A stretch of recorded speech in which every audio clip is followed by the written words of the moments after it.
Controle de plantas daninhas, quais as etapas do manejo? As perdas por mato competição, dependendo da espécie infestante, podem alcançar patamares de até 80% de produtividade. Para isso, é fundamental o controle eficiente para a manutenção da produtividade.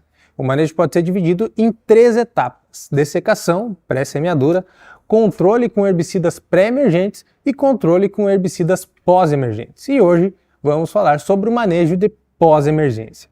Esse é mais um episódio do Missão Mato Zero em parceria com a Ihara.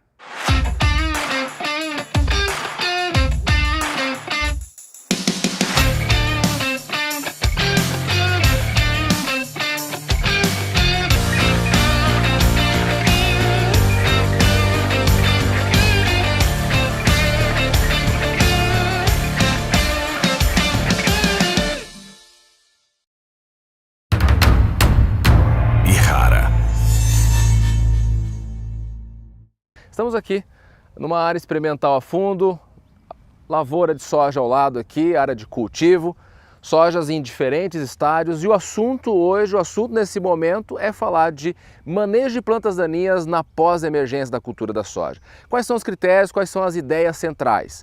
Primeiro ponto é questão de avaliar, monitorar a área. Aqui à minha direita já foi feita a aplicação de pós-emergência. Aqui vai ser ainda manejado. Nós temos vários critérios a ser adotados. Além do monitoramento de plantas daninhas, avaliar o que tem de infestante na área e das infestantes, o que eu tenho de resistências nessas infestantes, é levar em consideração também os períodos de interferência. O que na área da ciência das plantas daninhas nós nos referimos a períodos de interferência ou em siglas como PAI, PTPI e PCPI. O PTPI é o período total de prevenção e interferência. Ele tem a ver com a cultura, ele tem a ver com a soja aqui no caso. Ele tem a ver com aquele período que a cultura tem que ficar no limpo. Desse período total de prevenção e interferência, nós descontamos um período que nós nos referimos e chamamos ele de PAI, que é período anterior à interferência. Um período que pode aumentar em função de uma boa dessecação pré-semeadura, de palha no sistema e de um bom uso de pré-emergente. Então, se eu aumentar o PAI e se, quem sabe, eu encurtar o PTPI da cultura, o período total, fazendo essa cultura fechar mais cedo, condições ambientais, boa adubação, bom sistema, eu posso encurtar um outro período que nós denominamos de período crítico de prevenção à interferência. É nesse período, a diferença dos dois períodos anteriores, onde nós fazemos o manejo de pós-emergente, de herbicida pós-emergente na cultura da soja.